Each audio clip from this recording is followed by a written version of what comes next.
Nous allons étudier le Daf Ain Bet dans Masechet Baba Kama et nous reprenons au tout début du Daf Ain Bet.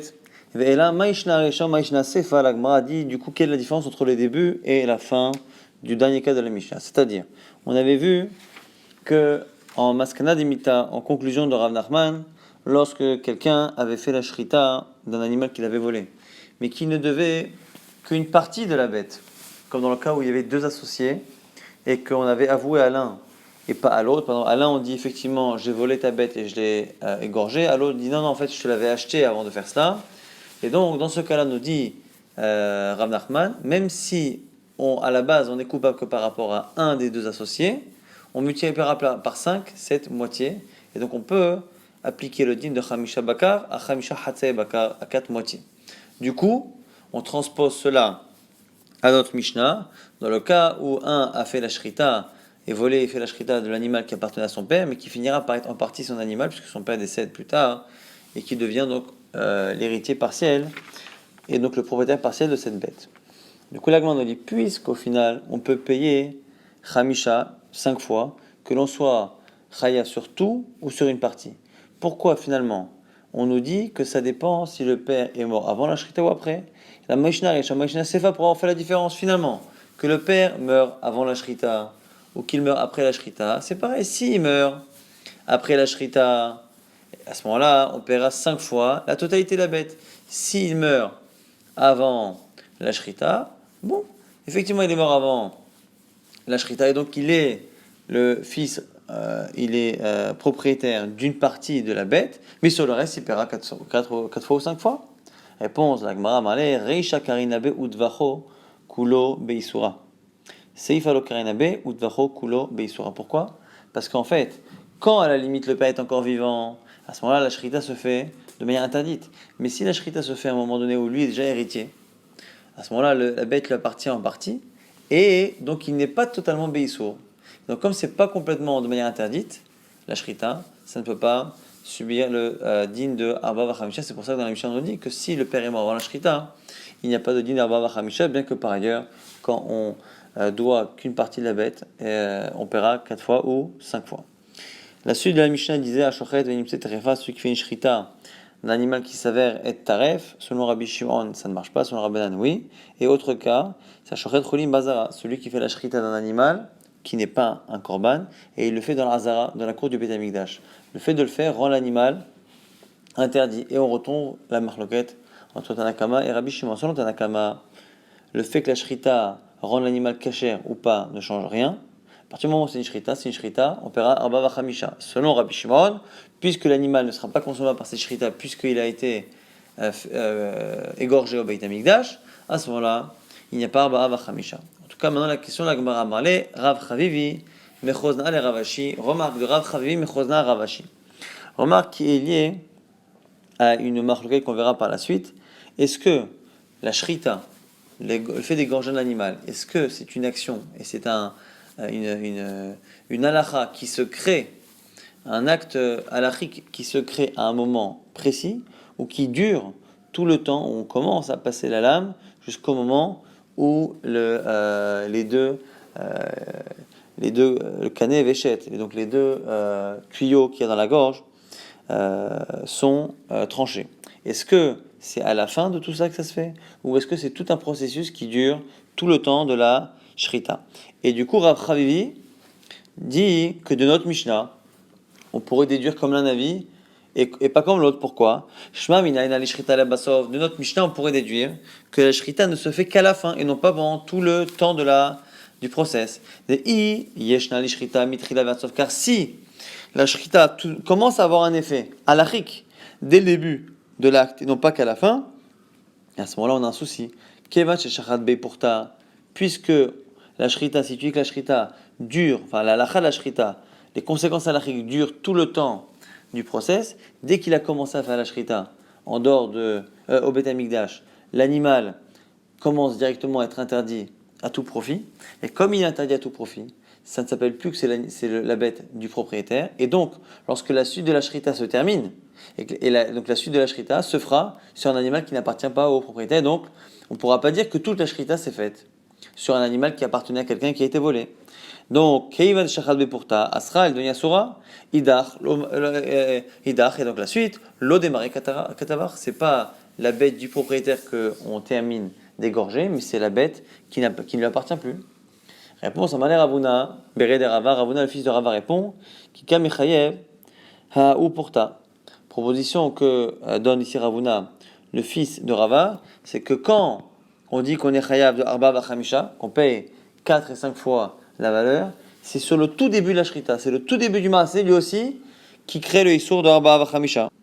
Et donc, avant même que l'animal soit interdit à tout profit, le Issour d'avoir fait la Shrita est déjà terminé. Et donc, c'est la raison pour laquelle on n'a pas le problème de dire que la Shrita se fait sur une bête qui n'appartient plus à son propriétaire. Parce que le Chiyuv d'Arba Vachamisha commence dès le départ.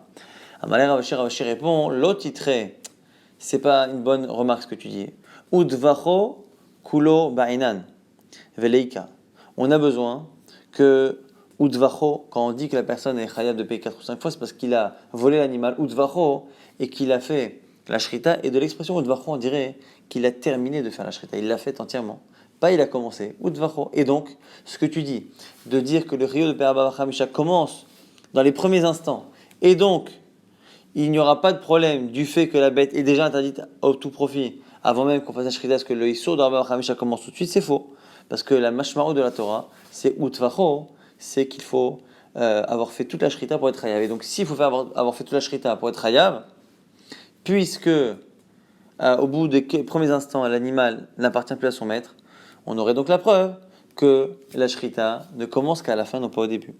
Et la kashia, donc on reste avec une kusha, ce qui veut dire qu'une kusha dans le sens où si notre Mishnah dit clairement comme l'un comme l'autre, pourquoi avoir une marloquette à Moraïm Amalé Achi Amar Rav Gamda Mishme de Rava, comme ça on a dit dans Rava, Kegon Sheshachat Miktsat Simanim Bachutz ou Gmarad Bifnim. C'est quoi le cas? C'est un cas où une partie des canaux qui doivent être tranchés pour faire la shrita ont été tranchés à l'extérieur du Beth Amikdash, un endroit où ça ne leur rend pas interdit, et ça a été terminé à l'intérieur du Beth Amikdash. Et donc c'est la raison pour laquelle la bête ne commencera à être interdite à cause de Choulin Lazara que à la toute fin. Et donc comme c'est à la toute fin, c'est pour ça qu'on n'a pas à ce moment-là de problème avec le fait que l'animal, si dès le départ il est interdit, la suite de la shrita se fait chez un animal qui n'appartient plus à son maître. Ça c'est la première version de cette discussion entre Rav Chavivi, Mechozna'a et Ravashi. Il y a des matnela ha'ayne qui disent que la discussion a eu lieu autrement. Sur la marloquette entre Resh Lakish justement et Rabbi Yochanan. Amar Resh Lakish, Rabbi Jean ben Lakish, Mishum de Rabbi Levi Saba, au nom de Rabbi Levi, Eina le shrita la levasof. Lui pense que la shrita ne prend effet qu'à la fin. Rabbi Yochanan Amar Yeshna li shrita. Rabbi Yochanan pense que la shrita a une conséquence halachique depuis le début jusqu'à la fin, mitrila vers Atsof. Amalé Rav Chavivi le Ravashi, Rav Chavivi le Chozna'a, dit à Ravashi, Leima kasava Rabbi Yochanan, Chulin shli shratu ba'azara. La doraita, le fait que Rabbi Yochanan pense que la shrita est un maasé halachique qui prend effet pendant toute la période de l'action, c'est la preuve, a priori, que Rabbi Yochanan pense que l'interdit qu'a un animal lorsqu'il est égorgé au Beth Amikdash, alors qu'il n'est pas un korban, cet interdit n'est pas un interdit de la Torah. Pourquoi? Si il pensait que c'était d'Oraita, mais qui shachit la porta, la question qu'on a posée tout à l'heure se repose ici, quand il a commencé à faire la shrita, puisque selon Rabbi Yochanan, ça commence tout de suite l'effet halachique, depuis le départ du procès jusqu'à la fin, l'effet halachique commence, et donc dès que la shrita commence, si c'est Minatora qu'on dit que la bête est la Sora, Be'ana à cause de Cholin Ba'azara, à ce moment-là la bête devient interdite à tout profit, elle n'appartient plus à son maître, et lorsque la shrita se termine, et que le chiyuv d'Arba Chamisha commence, à ce moment-là, c'est une shrita qui se fait chez quelqu'un qui n'est plus propriétaire de la bête. Miki shachit la porta asra idach la demara katavar. La même question que tout à l'heure, la suite est la shrita d'un animal qui n'appartient plus à son maître. Amalé Ravacha bere de Rava, et c'est à ce moment-là que selon cette version, Ravacha, le fils de Rava, donc c'est plus Ravuna cette fois, c'est Ravacha le fils de Rava aurait répondu qui kamechayev nami aha ou porta. Même réponse que tout à l'heure, c'est-à-dire qu'il se peut que le chiyuv de Pe'ah Bava Chamisha commence dans les premiers instants. Et donc, il n'est pas successif à l'interdit de Cholim Bazara. Et à cela, Ravashi répond, Malé Ravashi, lo titré. Tu ne peux pas repousser cette question. ou dvacho kulo va'ina velika. La mashma de la Torah qui dit qu'on vole un animal et qu'on fait la shrita, mashma qu'on a fait la shrita jusqu'au bout, et que c'est là qu'on est chayav. Et donc, Rav Chavi a raison de faire cette remarque. Et la Kashana qui y a une kushia. Amarle, Achi Amar Rav Gamda Mishmei de Rava, donc la réponse de Rav Gamda au nom de Rava, qui Kam Echayev Kegon Sheshachad Miksat Simanim Bachutz, ou Gmaran Bifnim. Encore une fois, pour trouver la réponse, il faut dire que c'est une bête qui a été shritée en partie. Le début du marché s'est fait à l'extérieur, et il n'y a que la fin qui s'est fait au Beth Amikdash, et donc c'est la raison pour laquelle ici, le Isurana commence à la fin, et donc n'est pas forcément antérieur au Isur de Arba'a Vachamisha. Donc quoi qu'il arrive, on a, si on résume cette partie-là, on a Rav Chavivi de Chozna'a qui a fait une remarque sur notre Mishnah, de laquelle on pourrait déduire éventuellement qu'on trancherait comme Rabbi Yochanan ou comme Resh Lakish. Est-ce que le fait qu'une la shrita prend effet qu'à la fin ou durant tout le process, ou on pourrait déduire éventuellement que selon Rabbi Yochanan, il ne pense pas que Chulin Bazara s'assure de Roïta. Au final, on met de côté toutes ces déductions grâce au tirout de Rava, qui est de dire que là-bas c'est spécial. On parle d'un cas où la personne a commencé la shrita dans un endroit caché, l'a terminé au Beit Hamikdash où c'est pas caché, et c'est pour ça qu'on ne peut pas dire que quand la shrita se termine, on ne peut pas dire qu'à ce moment-là la bête n'appartient plus à son propriétaire, donc on n'a pas de preuve forcément de ce cas-là. Nouvelle Mishnah. Celui qui a été rendu voleur par le témoignage de deux personnes et qui ont aussi témoigné qu'il a fait la shrita ou qu'il a vendu. Et il se trouve que ces témoins sont des témoins zomemim. Les témoins zomemim, c'est des témoins qui sont contredits par d'autres témoins, non pas parce qu'eux disent blanc et que les autres disent noir. Adim zomemim, c'est lorsque des témoins ont témoigné quelque chose et que les autres témoins viennent d'une autre paire. Et au lieu de dire que ce qu'ils ont dit est faux, ils disent que les autres ont dit n'est pas possible puisque le jour où ils sont censés avoir vu ce qu'ils témoignent, ils étaient avec nous ailleurs. Et donc il n'est pas possible qu'ils aient vu ça. C'est pas que c'est faux parce qu'on a vu l'inverse. Si c'est ça, ça s'appelle très vétré. Deux paires de témoins qui se contredisent, on annule tout. Mais ici, on n'est pas dans ce cas-là. Comme les deux autres témoins, les nouveaux, disent que les témoins étaient ailleurs, ça dit, vous voyez, mais du coup, c'est quoi la Torah ? C'est qu'on leur applique à ces faux témoins la sanction que leur faux témoignage a failli provoquer. Ils ont voulu provoquer par leur faux témoignage une punition X, on leur appliquera. C'était un cas la rive, ce qu'ils ont voulu faire à leurs frères. Mais Shalmi Medakol, donc ils payent la totalité, puisque c'est les mêmes témoins qui ont témoigné qu'il a volé, à tort. Et donc ils ont provoqué un chiyuv de payer deux fois. Puis ils ont témoigné qu'il a fait la shrita ou qu'il a vendu, et donc maintenant ils font payer 4 fois ou 5 fois. Si ce sont de faux témoins et qu'on sait qu'ils étaient ailleurs, à ce moment-là ils paieront la totalité, les 4 fois ou les 5 fois en fonction du cas.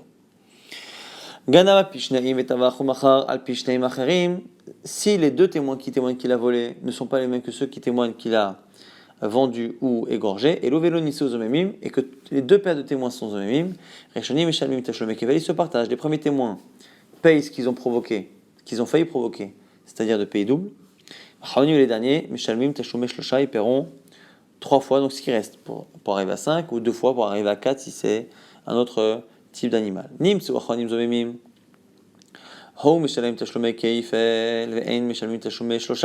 Si par contre, on a quelqu'un qui a volé, et les témoins qui témoignent qu'il a volé ne sont pas rendus zomemim, mais simplement les témoins qui disent qu'il a vendu ou fait la shrita, eux sont zomemim. Alors lui, le voleur, paiera le double, parce que c'est la vérité, mais ce qui est faux par contre sera payé. Et ce qui a failli être payé sera payé par les témoins zomemim. Si un des deux témoins de la deuxième paire est zomem, ça annule le témoignage. Si un seul des deux premiers témoins est zomem, ça annule la première edout, et ça annule par effet de boule de neige, ça va annuler la deuxième paire de témoins. Pourquoi ? Parce que la deuxième paire de témoins ne peut le rendre chayav que si au préalable il a volé. Le issour de vendre un animal ou de l'égorger n'existe que si à la base on a la certitude qu'il a volé. Si on sait que le témoignage sur le vol est faux, qu'un des témoins est eux-mêmes, c'est-à-dire qu'on annule le premier témoignage et donc on annule aussi les autres. Là, justement par rapport à Ezomem nous dit Itmar, Ezomem, au sujet de Aidim Zomim Abaya Amar les Mafria Uniskal, Unifsal. On a un Ezomem qui a témoigné, on va dire au mois de mars. Au mois de mars, il témoigne sur la personne et il dit cette personne doit payer. Dans le cas de chez nous, par exemple, il a volé et il a fait la shrita. Après ce mois de mars, il fait d'autres témoignages, au mois d'avril, au mois de mai. Et nous, on se rend compte, au mois de juin, par exemple, que ce témoin-là, quand il a témoigné au mois de mars, c'est un même. Donc il a fait un faux témoignage parce que finalement, ce qu'il dit avoir vu, il n'a pas pu le voir ce qu'il était d'ailleurs. La question va être maintenant, est-ce que maintenant que l'on sait, nous, en juin, qu'au mois de mars, il a fait un faux témoignage, est-ce qu'on annule rétroactivement tous les témoignages qu'il a fait après ce mois de mars? Puisqu'à partir du mois de mars, on sait qu'il a déjà été menteur, on devait le rendre Aïd Pasoul, un faux témoin, pour les mois de avril et de mai et juin jusqu'à aujourd'hui. C'est une marloquette. Abaya, Ma'alim Afra Onifsal, selon Abaye, exactement. On annule tous ces témoignages qu'il a fait depuis. Ravama, non. Mikan ou là-bas Onifsal, non. On sait aujourd'hui, en juin, qu'il a fait un faux témoignage à Edzomem en mars. On annule celui de mars. Et on annule que ceux qui vont être après juin, après maintenant, une fois qu'on sait qu'il est à Edzomem, mais pas ceux qu'il a fait entre temps. Abaye s'explique. Abaya, Ma'alim Afra Onifsal. Osha'ata des Aïsid. Abaya Racha, pourquoi? Parce qu'on sait maintenant qu'il est rachar, parce que c'est un menteur, depuis le mois de mars. La Torah l'a dit, attachet rachar. Aïd ne rend pas le rachat à témoin. Rava Amar, Rava comment il s'explique? Mais quand on nifsal, il n'est nifsal qu'à partir de maintenant. Pourquoi Aïdzomem chidouchou? Pourquoi? Parce que le principe de Aïdzomem, c'est pas une logique, c'est un chidouch. C'est quelque chose que la Torah a annoncé, a donné, et qu'on ne peut pas tellement le comprendre. Pourquoi? Parce qu'au final, on a les deux premiers témoins qui disent qu'ils ont vu quelque chose. Les deux autres témoins disent c'est pas possible, ils étaient ailleurs. Donc au final, même s'ils ne sont pas en désaccord sur la description de ce qui s'est passé, un décrit la situation et les deux autres témoins viennent dire qu'ils n'ont pas pu être là-bas. Mais globalement, dans le fond, ils sont tout de même en désaccord.